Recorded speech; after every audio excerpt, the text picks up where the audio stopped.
Tuesday Night Touchdown Podcast with your hosts, Reese Downing and Jacob Workman.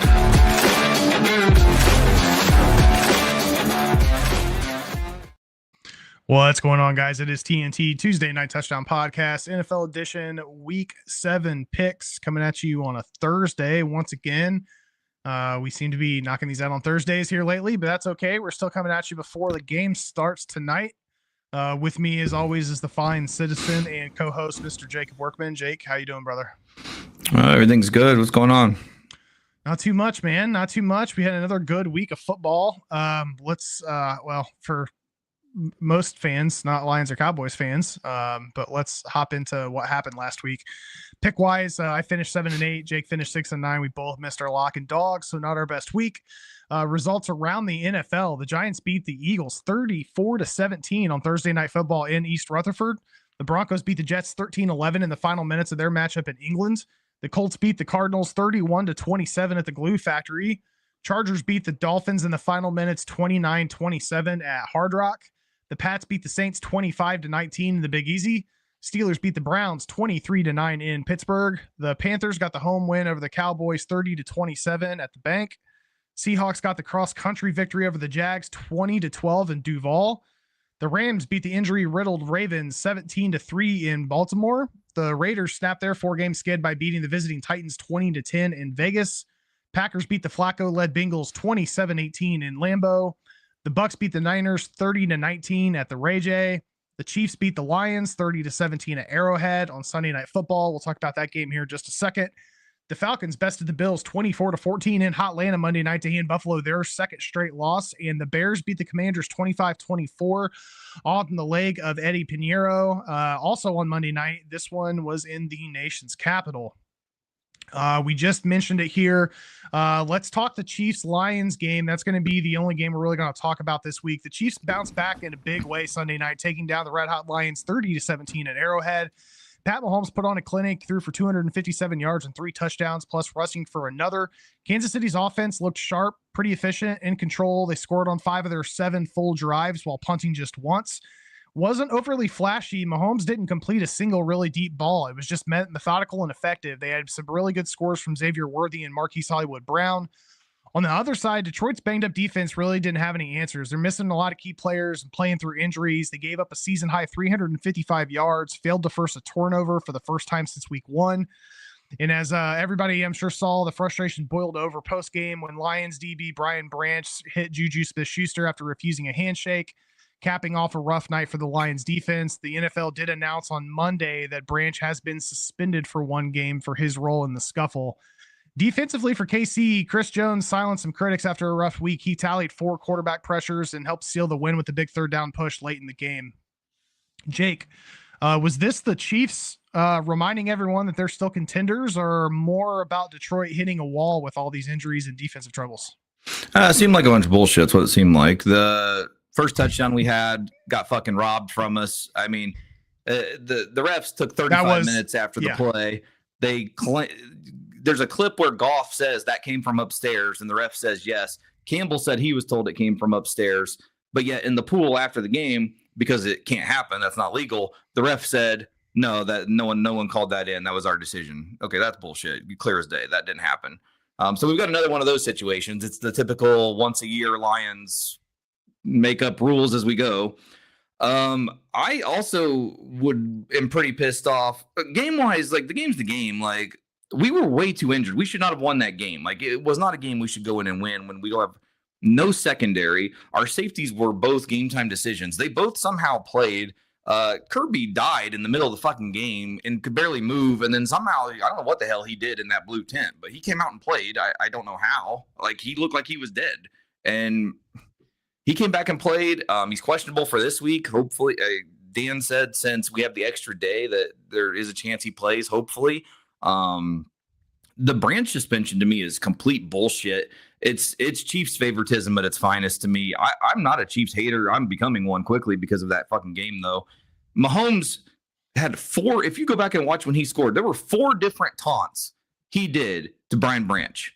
He threw the ball at him. He flexed at him. He pointed at him. There was one other one. 4 taunts, no penalties, even though that's a topic of conversation, things we're supposed to be watching this year, things we're supposed to be implementing, kind of like false starts on the Eagles that don't ever get called. So we've got all that. Then for the last whole drive, the Chiefs had the ball. Asshole Juju Smith-Schuster is late hitting Branch in the back half the drive, knocking him on his ass. So, and Branch is a fiery fucking guy. Like, he's not that type of guy. So after the game, Mahomes is trying to give him a handshake. Yeah, I tell him to fuck off too. But he didn't do it in a rude way. He just walked right by him. He just ignored him. What's wrong with that? So here comes Juju. Juju comes over and starts talking shit. So yeah, of course he's going to get popped in the fucking face. He should. But all he did, he hit him in the face. Branch walks away. That's it. Juju, if you watch the clip, Juju runs from a good 10 to 15 yards away, runs after him, and then ignites the fight. Oh, and guess who left with their nose bloody? Stupid, worthless ass TikTok Juju Smith-Schuster. Fuck him. Like, it's bullshit. He should be suspended just as much. If you go watch that clip from the all 22 angle, there's no reason he shouldn't be suspended as well. It's bullshit. Branch appeals. Oh, guess who does the appeal? Jordy fucking Nelson. Okay, let's let a Packer fucking guy do the appeal. Good fucking luck with that. So that's why that was denied. Like, it's bullshit all around. The game was the game. We were never in a situation. Now, if that would have been a touchdown to start that game, obviously that would have been a huge change. Amon-Ra St. Brown dropped a fourth down. Amon-Ra St. Brown does not drop the ball ever. Like, literally ever. I watch every game, every play. He does not drop the ball. So for him to drop a ball is absurd. Like, you can probably count on one hand the amount of drops he's had in the last 5 years. That was a huge deal. Hutch forced a fumble. We didn't get the recovery on that. So, like, there's a lot of things that could have quickly swung that game to where we still could have won. But situationally, that was a game. I mean, going into it, we thought we were going to have some of the secondary guys back. We thought Aleem McNeil was going to be back. None of them were back. So that was a problem. This week, Aleem is going to play, thankfully. And, I mean, we're not going to have Terrian back still. So the secondary is still going to be a question mark. But it is what it is. I'm more pissed off at the league and the clear bullshit of rules that aren't implemented the right way. Touchdown should have been the touchdown. And Patrick Mahomes taunted 4 fucking different times to Brian Branch. How none of that was ever flagged, I'll never know. Well, I do know, but it's part of it. And then the Juju Smith-Schuster, how he wasn't part of the suspension also. It's all the bullshit. But it's perfect because this is a great time of year for this to happen. Here in a couple of weeks, by mid-November, late November, we're going to be fairly healthy, probably really healthy. That was kind of what we needed. We need that Detroit versus everybody back. So I like it. Fuck the Chiefs. That's what all I have to say. And the refs. We good? Maybe. Okay. For now. Yeah. I don't have much to add other than the fact that I agree with you and that it's clear as day in a lot of these games that the Eagles and the Chiefs tend to get preferential treatment when it comes to penalties and things of that sort. Also, before you keep going, one more thing. I forgot to even add this in. That's why I asked. On the play that they called Goff for the formation, the Chiefs were fucking offsides. Clear as day. They were lined up in the neutral zone. It was as clear as day. Not called. Same thing.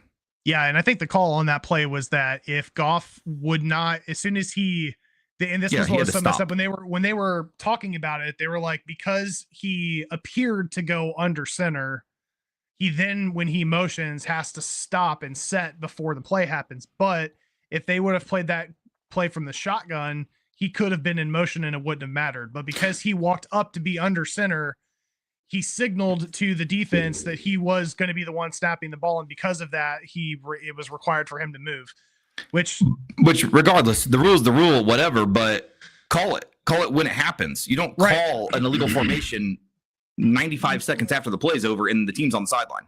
Right. Yeah. And then claim that it didn't come from New York. And we know it did. Bullshit. Yeah. I get it, man. I understand. I'm with you on the lack of penalties that get called on one over the other. That shit drives me crazy. The Chiefs had 0, nonetheless, in that game. I know, and that's the first time in I don't know how many games that's happened where they had 0 penalties throughout an entire game. I don't know when the last time that happened, but it's pretty crazy. All of that said, I do think that the Chiefs are getting their pieces back at a good time. This week they're going to get Rashee Rice back. Xavier Worthy's obviously back. The Chiefs are a team to watch out for. At the beginning of the year, I thought they might take a little bit of a step back, but I also didn't think Baltimore would be coming into week 7 with 5 losses. So AFC is kind of wide open right now. The Bills have just lost 2 straight.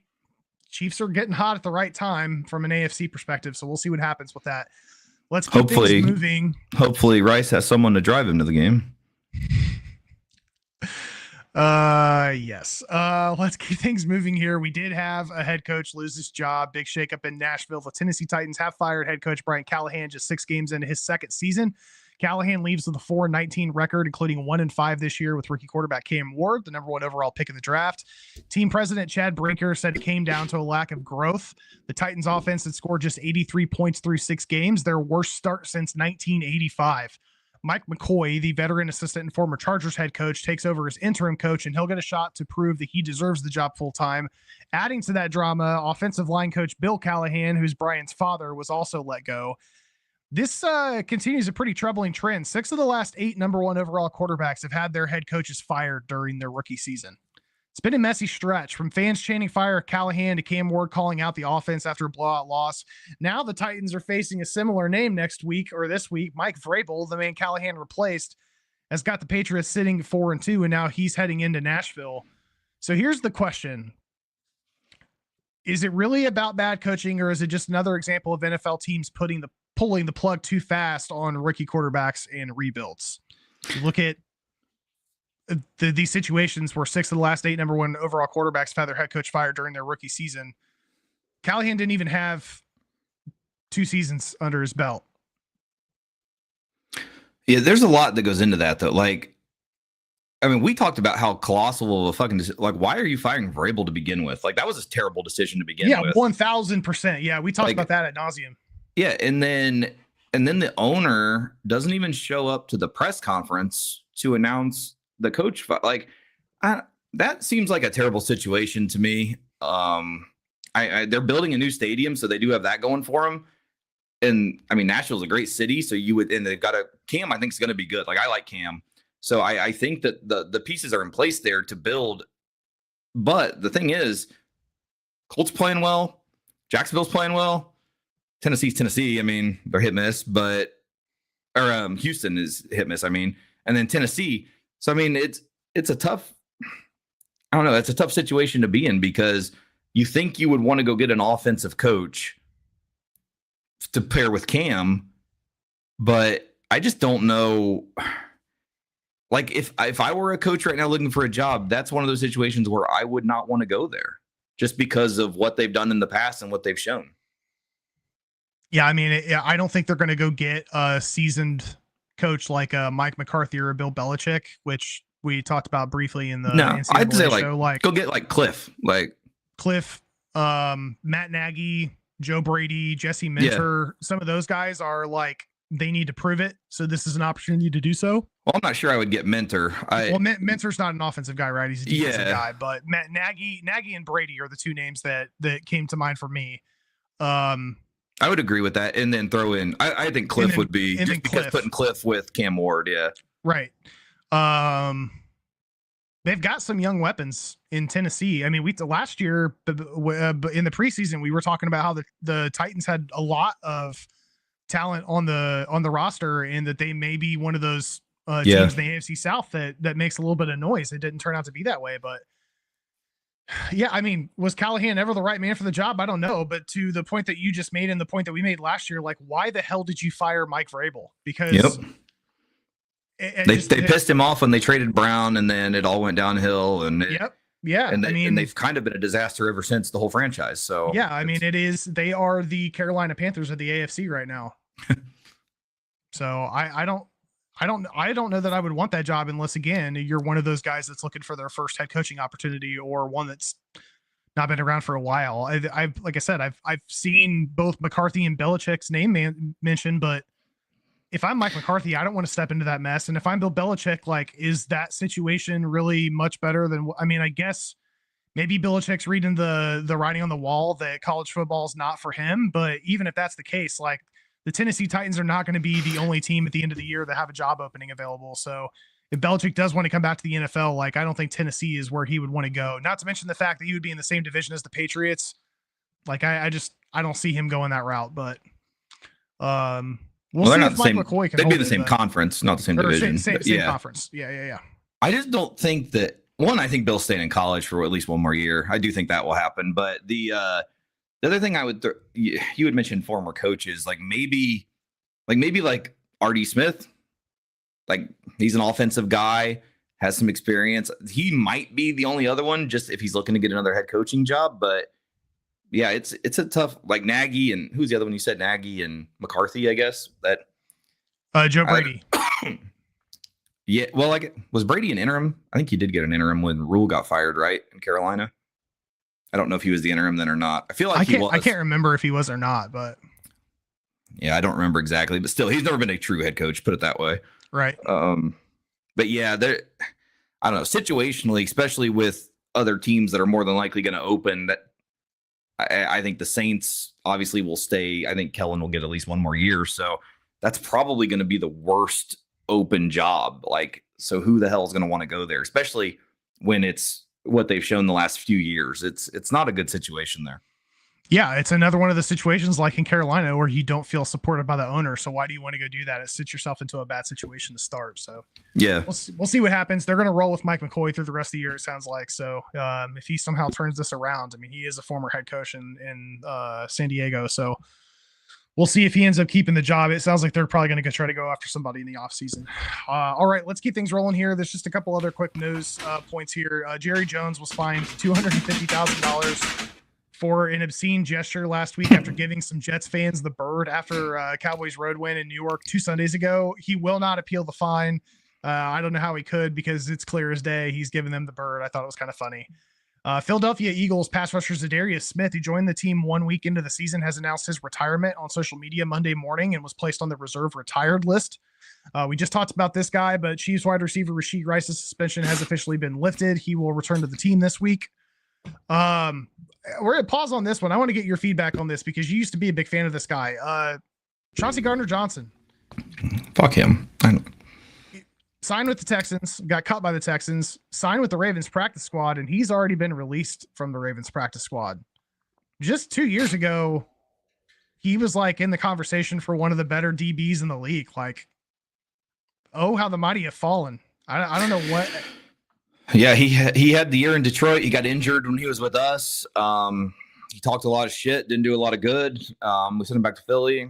Philly got rid of him. So clearly there's a downfall that went quick. Because between there, Houston, I mean, it just seems like it's a probably a good thing just to call it a career at this point. But he might be added depth to a potential deep playoff team, though. I mean, honestly, situation right now at safety in Detroit is not that promising. So depth for us, I mean, I just don't know if we'll ever bring him back because I feel like he's kind of a cancer to the locker room. But yeah, I can see him potentially. Maybe he's coming back. I know he had that injury earlier in the season. They thought they may have lost him for the season, and then it ended up happening. So I don't know if maybe that's lingering and that's part of the problem. Maybe he just needs to take the rest of the year off. I don't know, but we'll see what happens there. The 49ers continue to get bit by the injury bug. All-pro linebacker Fred Warner is going to miss the rest of the season after suffering a dislocated and broken ankle in Sunday's loss to Tampa Bay.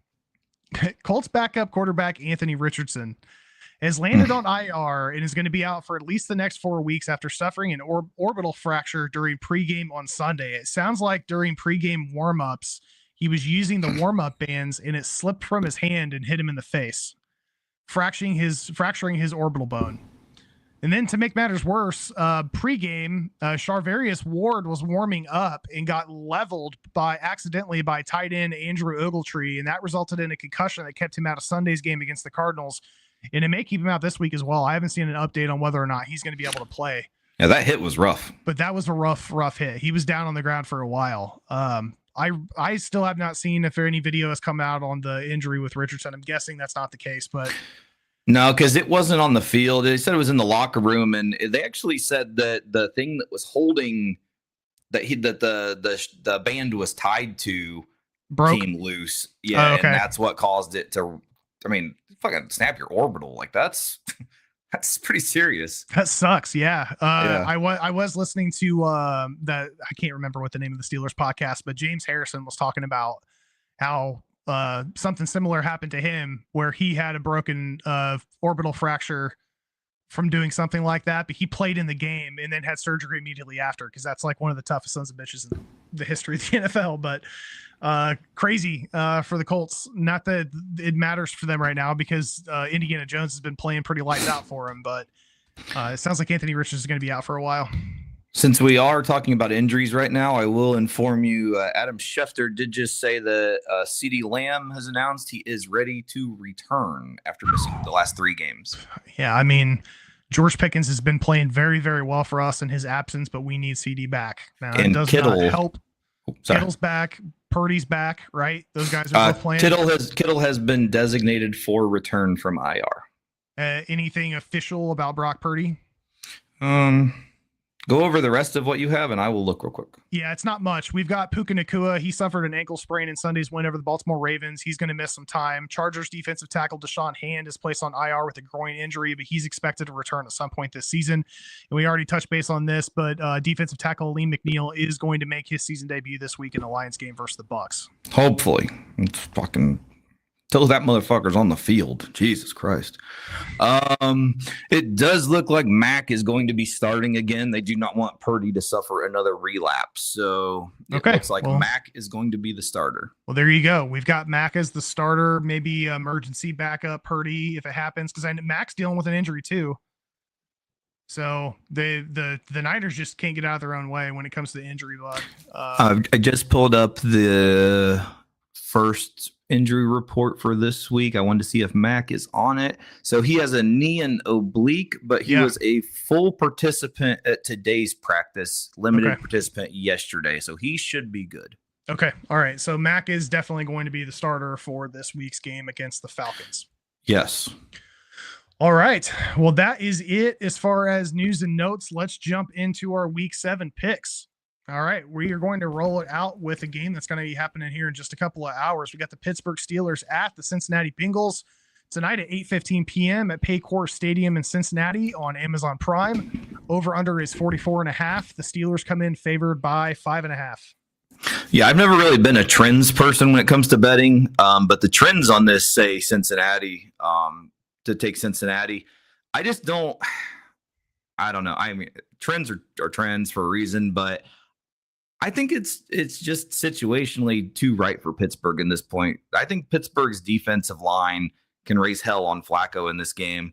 I like Pittsburgh to get the win in the cover here. Yeah, battle of 2 old-ass QBs. Steelers pass rush has been rolling the past 2 weeks. They've got 6 sacks in each of the last 2 games. The Bengals have looked better with Flacco under center. 5.5, Thursday Night Football. I mean, they just need a touchdown to win it. Oh, I don't usually have the trends have anything to, and I didn't pick this because of the trends either, but I'm going to go Cincinnati here to keep this close enough. I think Pittsburgh may win this one by 3. I just have a feeling, I think Cincinnati is going to be able to keep it close enough here. We'll see. Next up, we have the Los Angeles Rams at the Jacksonville Jaguars Sunday, 9:30 a.m. at Wembley Stadium in London, England on the NFL Network. Over under is 44.5. The Rams come in favored by 3. Yeah, Stafford officially went to number 9 on the all-time yards list last week.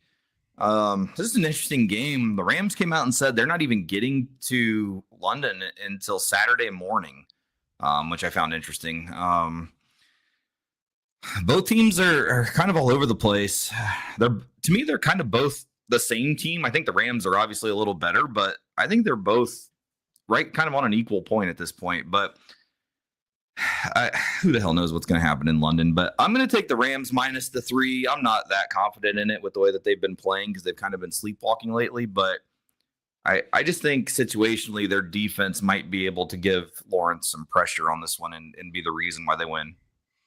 Yeah, Rams are going to be without Pookie here. Plus, this is across the pond. Trevor Lawrence seems to like to play in England. I don't think the timing of this bodes very well for the Rams. I do think it's going to end up being a close matchup, so I'm going to take the points here. I don't know who's going to win this, but I'm going to take Jacksonville in the 3. Next up, we have the Philadelphia Eagles at the Minnesota Vikings Sunday at 1 p.m. at US Bank Stadium in Minneapolis, Minnesota on Fox. Over under is 43.5. The Eagles come in favored by 2.5. Yeah, 2.5 is way too low for me for this Minnesota team. I'm not big on Minnesota at all. I like Philly to win this one very easily and cover. Yeah, I'm with you. 2 straight losses for Philly.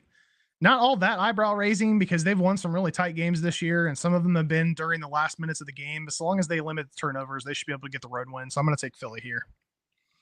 Next up, we have the Las Vegas Raiders at the Kansas City Chiefs Sunday at 1 p.m. at Arrowhead Stadium in Kansas City on CBS. Over under is 45.5. Big one. KC comes in favored by 11.5. Yeah, I still have a problem with this Raiders offense. I'd say just give it to Ashton Jeanty every play and see what happens, honestly, at this point, because their passing game is atrocious. 11.5 is a ton, especially for a division game.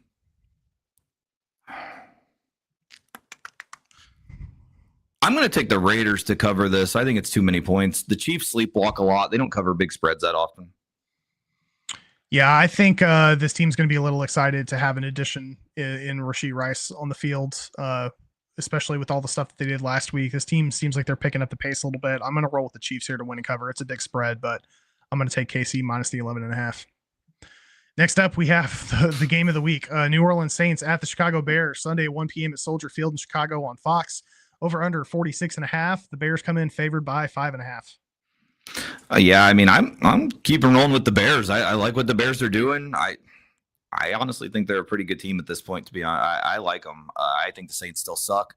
They've been using Taysom Hill again a little bit better, but I still like. I've seen improvement week by week from the Bears. Caleb's looking better. He's getting the ball out quick. And it's a home game. I just think the situation lines up pretty good for the Bears here. Yeah, it could be a little bit of a hangover for the Bears after getting that win over the Commanders in the final seconds last week, but I still don't trust this Saints team. I'm with you. I think Chicago has improved a little bit week over week, even though they're also winning close games. I am going to take Chicago here at home to maybe get a 7-point victory. Next up, we have the second best game of the week, the Miami Dolphins at the Cleveland Browns, Sunday at 1 p.m. at Huntington Bank Field in Cleveland on CBS. Over under 36.5. It's going to be a barn burner. Cleveland does come in favored by 2.5. So we've got a situation in this game. 50 to 60 mile an hour wind. There's a system that they're saying to keep an eye on because it could get stronger. 94% chance of rain. This game is terrible. I think that's why we're seeing the over-under so low and what it is. How do you pick a team in this game with this weather? Who runs the ball better and who plays defense better? Probably Cleveland, honestly, because I'm not big on the Dolphins right now. So let's take Cleveland at home minus 2.5. This is a game I would never bet with this weather situation, though. Yeah, I mean, that's really what it boils down to me when I was looking at this game is both teams have, let's call them solid running backs between Achane and Quinshon Judkins, but the difference is going to be the defense, and Miami does not have a defense like Cleveland does. So for that reason, I'm going to take the Brownies here to win and cover. Next up, we have the Carolina Panthers at the New York Jets Sunday at 1 p.m. at MetLife Stadium in East Rutherford on Fox. Over under 42.5. The Panthers come in favored by 1.5. Yeah, I'd like to. So a lot of people like to talk about how people that gamble a lot only talk about bets they win. I'll be glad to share a bet I lost last week. I had a huge money line parlay. All I needed was the Dallas Cowboys to beat the Carolina Panthers, and I would have won damn near $1,000, like $978 or something. That's what you get. Yeah, they didn't come through. So that's what you get, man. Give me Aaron Glenn's first win of his career. Woo. Take the Jets. All right. Yeah, Uncle Rico's been running wild. He backed up what he said last week after he said they better buckle up. The Cowboys did not buckle up on defense. Now he gets a Jets defense that the Cowboys just ran all over as one of the worst in the league. Fields was also struggling. I'm going to take the Panthers here to win and cover. I know they don't play as well on the road as they do at home, but I think Rico may have taken the starting role from Chuba whenever Chuba does come back if he continues this pace. So I am going to go Panthers. Next up, we have the New England Patriots at the Tennessee Titans, Sunday, 1 p.m. at Nissan Stadium in Nash, Vegas on CBS. Over under 41.5. The Patriots come in favored by 6.5. I mean, I think this is as simple as saying Vrabel's going to want to beat their ass. And I mean, I don't think you're going to get the first time coach bump here either. So I'm taking the Patriots to just obliterate them. Yep. I will keep this short and simple. I am with you. Patriots by a mile. I will want to say, so as I'm scrolling Twitter, just to make sure we don't miss anything, tonight in Cincinnati, we've got a whiteout going on, and they've got the white and black striped end zones. It's going to look fucking badass in Cincinnati tonight, I'm going to say. They're going to at least look cool. I still think they're going to get beat, but it does look like an awesome setting tonight for Thursday Night Football. I do like the white jerseys. And one other thing I just saw, college episode is over, but we're going to announce it. James Franklin will appear live on College Game Day this Saturday morning. Interesting. Yeah. Okay. He doesn't have anything else to do. So just maybe that's his job interview. You know, he's got to do an interview. So yeah, there you go. All right. Next up, we have the Indianapolis Colts at the Los Angeles Chargers, Sunday, 4:05 p.m. Eastern at SoFi Stadium in Inglewood on CBS. 48.5 is the over/under. The Chargers come in favored by 1.5.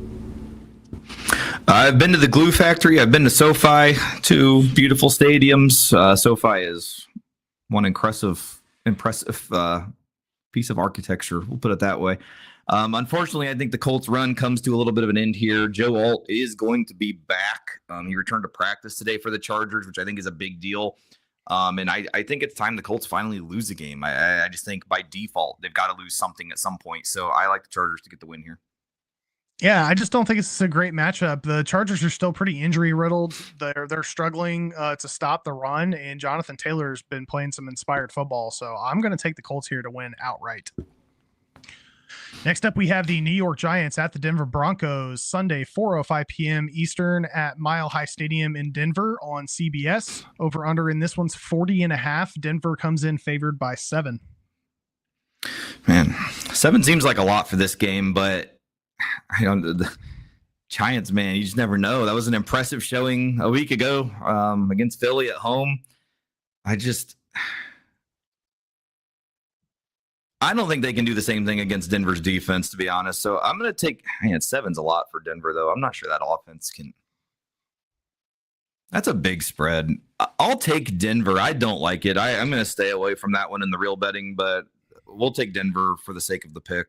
Yeah, I mean, Giants have been fun to watch since fully adopting the Dark Scatterboo attack. This is likely going to be a tough one for them to win, as you were just talking about, heading into Mile High to go up against one of the better defenses in the league. But Denver's offense is just unpredictable. Giants defense has shown some flashes of brilliance. I think Denver wins this game, but I feel like 7's just too salty. So I'm going to take the Giants in the points. They're probably going to win this game by 6. I just don't trust Denver to cover this. Next up, we have the Washington Commanders at the Dallas Cowboys, Sunday at 4:25 p.m. Eastern at AT&T Stadium in Arlington on Fox. Over under is 54.5. Washington is favored by 1.5. And as Jake just mentioned, CeeDee Lamb will probably be in uniform and on the field for this game. Yeah, I'm so mad at Dallas after last week. I don't know. I expected Washington to lose to the Bears. Honestly, I picked the Bears outright last week. I am not honestly that big on Washington right now. I think the return of Lamb, I think this game being in Dallas, it's going to be a glare game. We got the 425. I think for the first time this year, we actually get to see the sun in there. As Jerry would probably call it, the glory hole. I like Dallas, to be honest, in this game. It's not a typical pick I would make per se, but I do think Dallas wins this one outright. Yeah, this is going to be a high-scoring shootout. I think whoever has the ball last is probably going to win this. I just hope Eberflus doesn't fuck this one up too. I'm going to cautiously roll with Dallas in the points here at home. Next up, we have the Green Bay Packers at the Arizona Cardinals. Last 4:25 game on Sunday at State Farm Stadium in Glendale, Arizona on Fox. Over under 44.5. The Packers come in favored by 6.5. Yeah, I thought we were going to get close to Flacco having the game of the century. He almost brought him back to win that game last week, but Packers rolled on like they did. Here they go to Arizona. Arizona's all over the place. I'm going to take the Packers. I think 6.5 is kind of high, but I will take the Packers to keep rolling. Yeah, I was a little hesitant on this with it being 6.5 and this being a road game in Arizona, but there's some question marks on the offensive side for Arizona. So I'm also going to take Green Bay to get at least a 7-point win here. Next up, we have the Atlanta Falcons at the San Francisco 49ers. Sunday Night Football action starts at 8:20 p.m. on Sunday at Levi's Stadium in Santa Clara on NBC. 46.5 is the over-under. San Fran comes in favored by 1.5. Yeah, obviously injury news all over the place for San Francisco. Some guys coming back, some guys hurt. The Falcons, I loved watching what the Falcons did to Buffalo on Monday night. Anyone that's listened to the college show or any of our shows for the last couple of years, Penix I love. So I'm always going to back him. But Bijan, I mean, he's unbelievable. I love what Raheem Morris is doing there. I'm going to take the Falcons to go there, and I actually like them to win this outright for another back-to-back primetime win for them. Yeah, if you look at this short week for Atlanta, Kittle's going to be back for the Niners. They're going across the country after a big win, so a possibility of a hangover. I still just don't trust this game for San Francisco. It's basically a pick 'em, but I'm with you. I'm actually going to take Atlanta here. I just think Bijan's going to be too much for this 49ers team. They're getting a piece or two back on the offensive side of the ball, but the Niners are just decimated on both sides, and the defense, I just don't think they're going to be able to slow this down. So Falcons hold things up with the tempo. I think the Falcons can escape San Fran with a victory. So I'm also going to take Atlanta here plus the 1.5. Yet again, we've got two Monday Night Football games. First one is a big one here. We have the Tampa Bay Buccaneers at the Detroit Lions Monday at 7:15 p.m. at Ford Field in Motor City on ABC and ESPN. 52.5 is the over-under. Detroit comes in favored by 5.5. Jake? One thing I'll note, I don't think this game's on both of those channels because the other one's going to have the other one. But that's irrelevant. Yeah, maybe the streaming service. It was listed as ABC and ESPN on probably ESPN's the app. website. Yeah, probably the ESPN app. So matchup of injuries. Tampa's wide receivers are hurt and our whole secondary's hurt. So it's going to be interesting to see what happens with that. Aleem McNeil coming back for us, as long as he does come back, is huge. That puts our D line in a much better situation than what we've been in. We did go out and sign Florida State man, Jamie Robinson today. He can actually play safety. He's probably listed as a corner, but I would assume he's going to come in and play safety for us opposite Curb. So he will be the branch replacement if I had to assume, unless Curb's hurt. And then who the hell knows who our other safety is going to be. But I would assume Jamie Robinson to come in and be one of our safeties. Corner is going to be a whole different situation. Me and you might be out there. Who the hell knows? Rory might start. Gridiron might play. Who the hell knows who's going to be in our secondary at this point? We might resurrect or eat him up Lions guy. We have the equivalent out there right now, so we might as well. But between that, the thing I like in this game, we're back at home. It's a blackout game. We'll be in the all blacks with the blue helmets. We're back at Ford Field finally in a primetime spot in a huge game. Our offense, I think, is going to be enough in this one to get us through it. I think our offense will be able to take down Tampa's defense, and that will be the difference. Baker's been working magic, though, with what he has, so I think he will probably have a great day against our, if you want to call it a secondary. But I'm really hoping that the D-line is our difference here with Aleem being back. Hutch and Muhammad are fucking wreaking hell on the outsides. As long as we get interior pressure to go with it, I think we're in great shape. So I do like the Lions to win and cover at home. Yeah, Tampa keeps winning close games. I just don't love this matchup between the injuries and the Lions looking to bounce back after that loss last week. I just, all week I heard a lot of the commentators talk about how people have awoken the sleeping giant, quote unquote, in the Chiefs. Yeah. But what about beating the Lions like they just got beat? I mean, Dan Campbell went there post game and basically said, we just got kicked in the mouth and maybe we needed it. I fear any Dan Campbell led team after an ass kicking like that. I just have this feeling that Dan has just been on it all week, getting these guys fired up. And yeah, there's a lot of injuries, but if there's a coach in the NFL that's going to be able to rile up third, fourth string guys to play above their ability, Dan Campbell is one of those dudes. Do it for the city. All Blacks. Go ahead. I was to say we are going into the bye also, so we know that we're at least getting a break after this. Yeah, so also getting a break. You're at home. It's prime time. You're in All Blacks. There's just a whole bunch of things that are pointing towards Detroit here. I will be very, very shocked if Detroit doesn't win this game. And I don't think it's out of the question for you guys to win this by 7. I don't think you're going to blow out Tampa because Baker just keeps finding ways to keep these guys in regardless of who's getting injured. But I do like Detroit in this game. So I am with you. I'm going to take the Motor City Lions here minus the 5.5. Last game of the week, we have the Houston Texans at the Seattle Seahawks Monday at 8:15 p.m. Eastern at Lumen Field in Seattle on ESPN. Over under is 40.5. The Seahawks come in favored by 3.5. Yeah, I mentioned it a little earlier. I haven't been too big on the Texans at all. I like what Seattle's doing. JSN's killing it. And Darnold, I mean, he's doing enough. It's a home game for them. It's going to be loud as hell, tough environment, late night. I'm not big. I don't think Houston's going to be able to handle it. So I will take Seattle to win and cover. Yeah, for all of those reasons. I talked last year when I was so frustrated with the Cowboys that I kind of adopted the Seattle Seahawks as kind of my second team that I like to follow. I really like what this team has looked like this year. They've done very well cross country with some of these road games, winning pretty handedly. They're finally getting to come back home in a primetime home matchup with the 12th man in full effect. Lumen Field is going to be fucking loud the entire game. I just think it's going to be too much for Houston, especially for only 3.5. So for all those reasons, I am taking the Seattle Seahawks here minus the 3.5. Two teams we have on bye this week, Buffalo Bills and the Baltimore Ravens. The Ravens definitely need a bye week to try to get healthy. So we'll see what they look like when they return next week. That is it for week 7 picks. Let's roll into our locks for the week. Jake, who's your lock? My lock is tonight here in less than 2 hours. I will take the Steelers to go into the whiteout and win by more than 5.5 and keep their season going. They're off to a good start.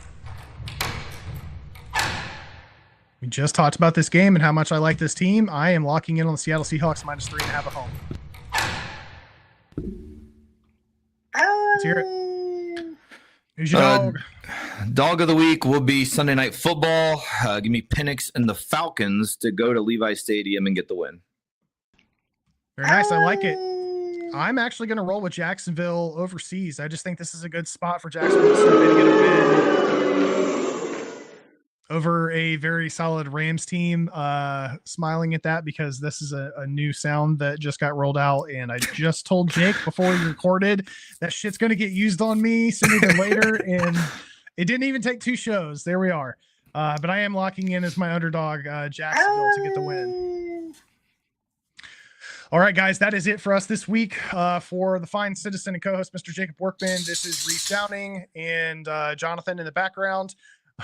Tuesday Night Touchdown podcast, NFL edition, week 7. We will be back with you guys next week for week 8. Make sure you check out our NCAA show. We cover James Franklin getting fired. We went over an hour and 15, hour and 20 minutes in our NCAA show today. Had a lot of coaching conversation. Great show we had for you guys. So make sure you guys check it out. We'll see you guys next week. See you, everyone.